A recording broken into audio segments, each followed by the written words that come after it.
भगवान राम कैकई के सैन कक्ष में गए और जैसे ही गए पीछे से कैकई की आंख बंद कर ली। कैकई हंसकर बोली, मेरो बेटा राम है, तू क्या समझता है मैं पहचान नहीं पाऊंगी? अरे बेटा मैं तेरी खुशबू से पहचान लेती हूँ, खोल दे। नहीं माँ। अच्छा खीर मांगेगा? खीर, हाँ तो खीर ज्यादा पसंद है। ठीक है ठीक है, आंख खोल, अभी खीर बना देती हूँ। हाँ रसोई में जाती हूँ, खीर बना दूंगी, आंखें खोल। नहीं माँ, आज मुझे खीर नहीं चाहिए।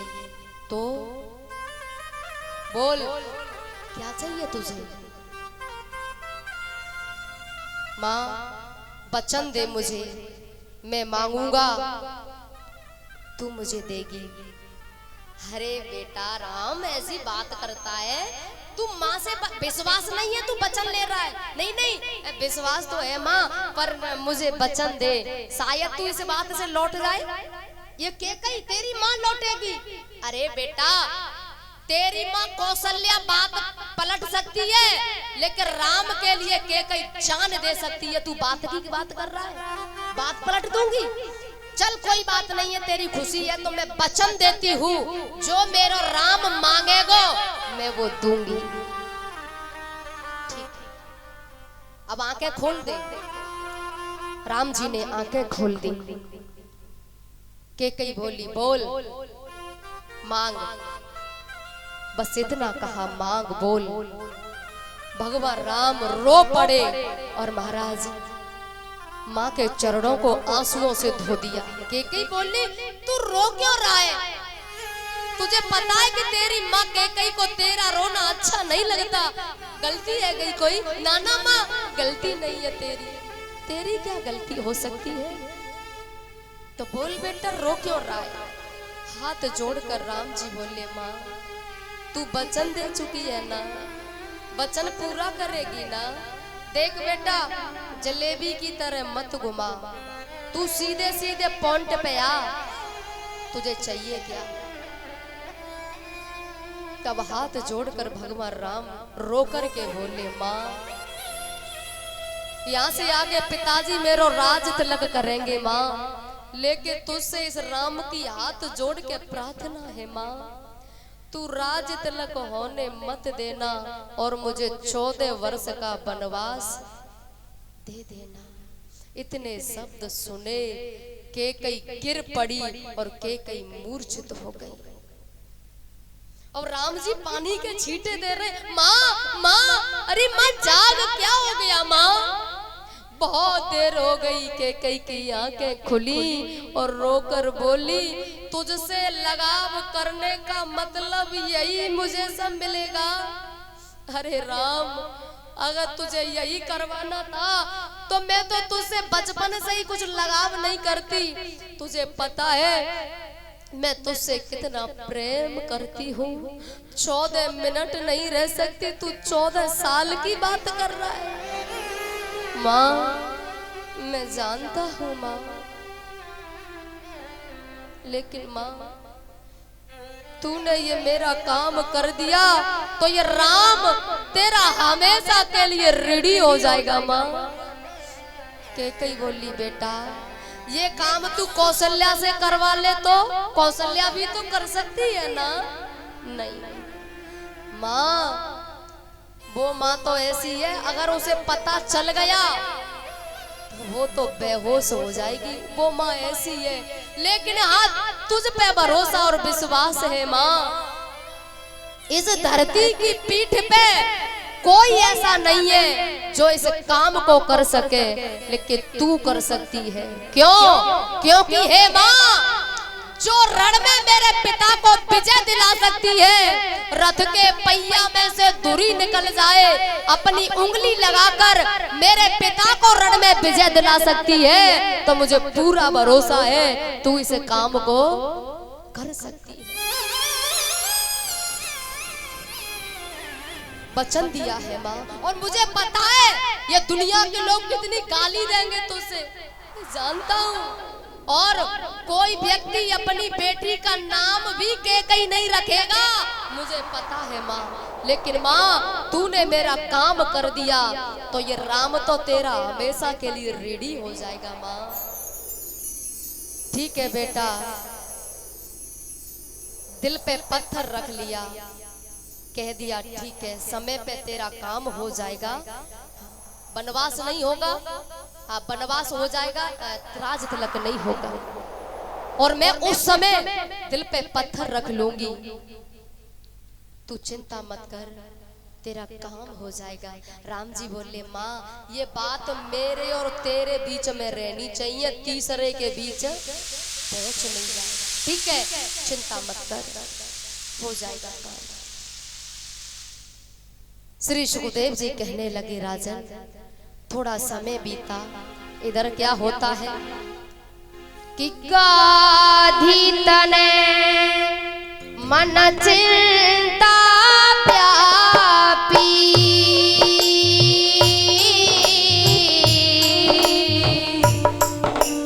हरि बिन मरै न निश्चर पापी।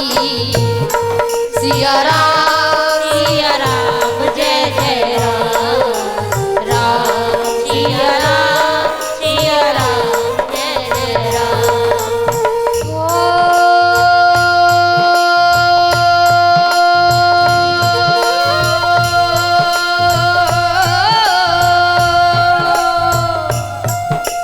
गाधी तने मन चिंता व्यापी,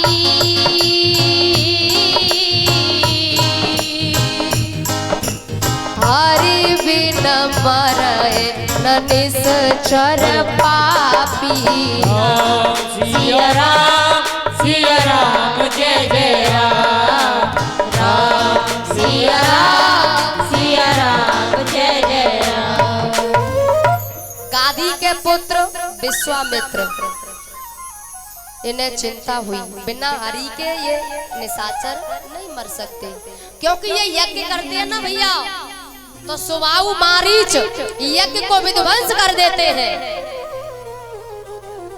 और इन्हें पता है नारायण का अवतार अयोध्या में दशरथ के यहाँ हो गया है, तो आई अयोध्या में, दशरथ को पता चला, स्वागत किया, बिठाया, पूजन किया, आरती करी, और चरणों में बैठ के पूछा कहिए गुरुदेव कैसे आना हुआ।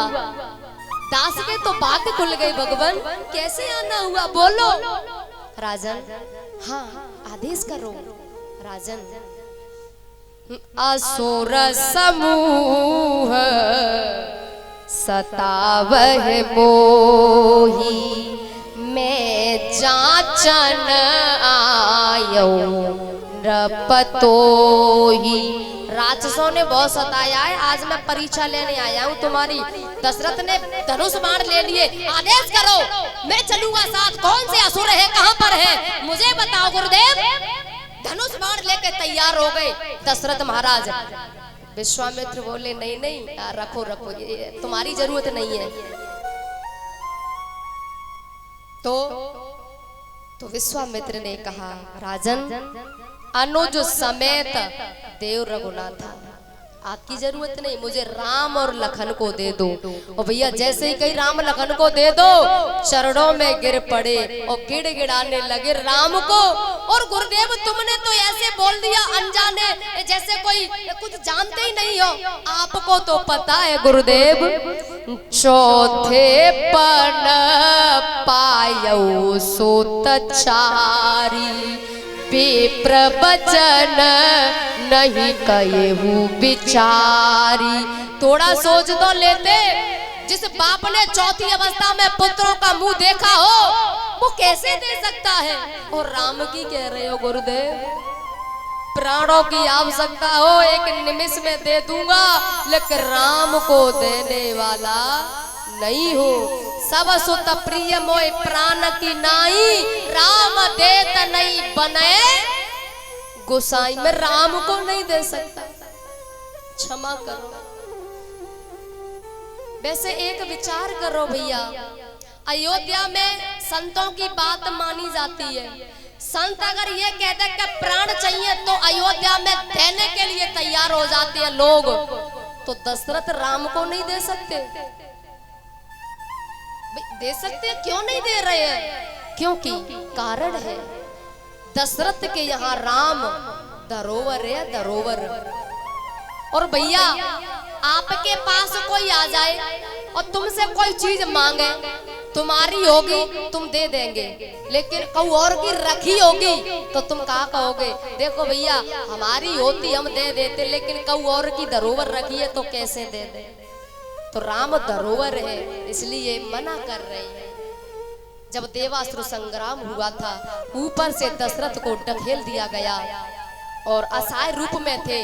जटायु ने गीधराज ने अपनी पंखों पर लेकर के नीचे उतार दिया, पानी पिलाया। दशरथ महाराज होश में आए और जटायु से कहा वरदान मांगो, तुम्हें क्या चाहिए, क्योंकि तुमने मेरे प्राणों की रक्षा करी है।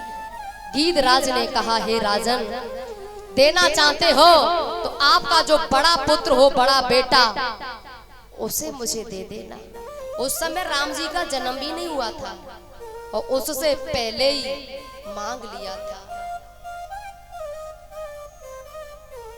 ठीक है, मेरा बड़ा बेटा आपका बेटा होगा। जब राम जी का जन्म हुआ तो जटायु गीधराज लेने आए थे राम जी को, लेकिन देवताओं ने कहा देखो गीधराज, अभी भगवान बहुत छोटे हैं और अभी छोटे हैं तो माँ की जरूरत है, तुम कैसे पालन करोगे? ऐसा करो जब बड़े हो जाएं तब ले जाना, अभी फिलहाल में तुम छोड़ जाओ। तब देवताओं के कहने पर जटायु ने छोड़ दिया था। तो भैया ये धरोवर है, धरोवर कैसे दे दे, इसलिए तो रो रही है।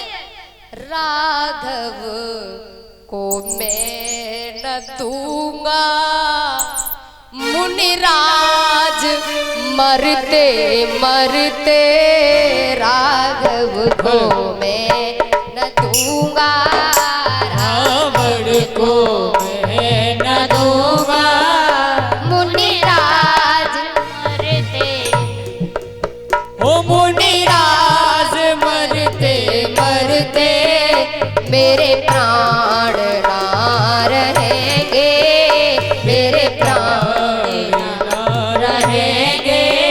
यह दान करते करते, यह दान करते करते, राघव को मैं न दूंगा।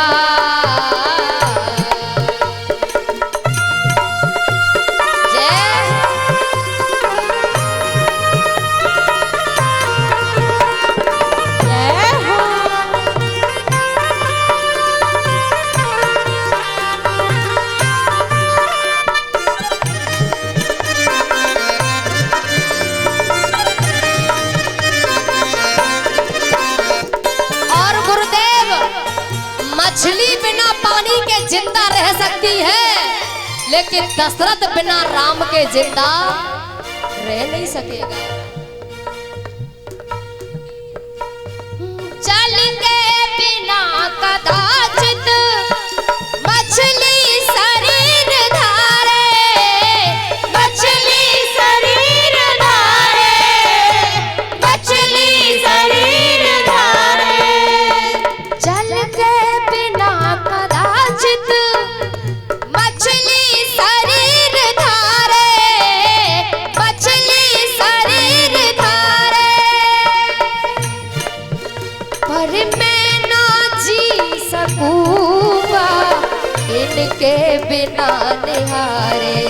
कौशिक से हर रहे, कौशिक से हर रहे हैं, मोरे अंग डरते डरते, वो मोरे अंग डरते डरते, राघव को मैं न दूंगा, रावण को मैं न दूंगा, मुनिराज मरते मरते, ओ मुनिराज मरते मरते, राघव को मैं न दूंगा, राघव को मैं न दूंगा, मुनिराज मरते मरते, ओ मुनिराज मरते मरते मरते।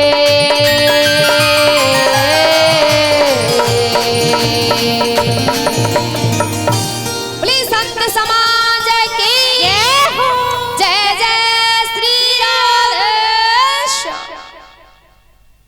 विनती कर रहे हैं। अच्छा, वशिष्ठ मुनि को लगा, बोले पुत्र मोह है तो पुत्र मोह हटाना पड़ेगा और पुत्र मोह में ही काम बन जाए ऐसा काम करना पड़ेगा। वशिष्ठ जी आए और बोले दशरथ, अरे राजन संत हैं, दे दो बच्चों को, क्या जिद कर रहे हो, बच्चों जैसी हरकत। गुरुजी आप भी ऐसे कह रहे हैं, मैं कैसे दे दूं? अरे दे दो।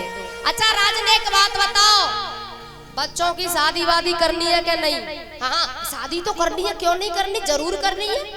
हाँ तो शादी करनी है तो भेज दो। ये इधर से 2 लेके जा रहे हैं और उधर से 4 लेकर आएंगे, भेज दो। जैसे ही शादी की बात आई तो दशरथ जी बोले गुरुजी तो फिर 4 को भेज दूं? अभी तो 2 को भी नहीं भेज रहा था। नहीं नहीं आप कहे तो 4 को भेज दे हम तो। बोले नहीं नहीं 2 को भेज दो, और 2 की जरूरत पड़ेगी तो बाद में बुलाइए। ठीक है,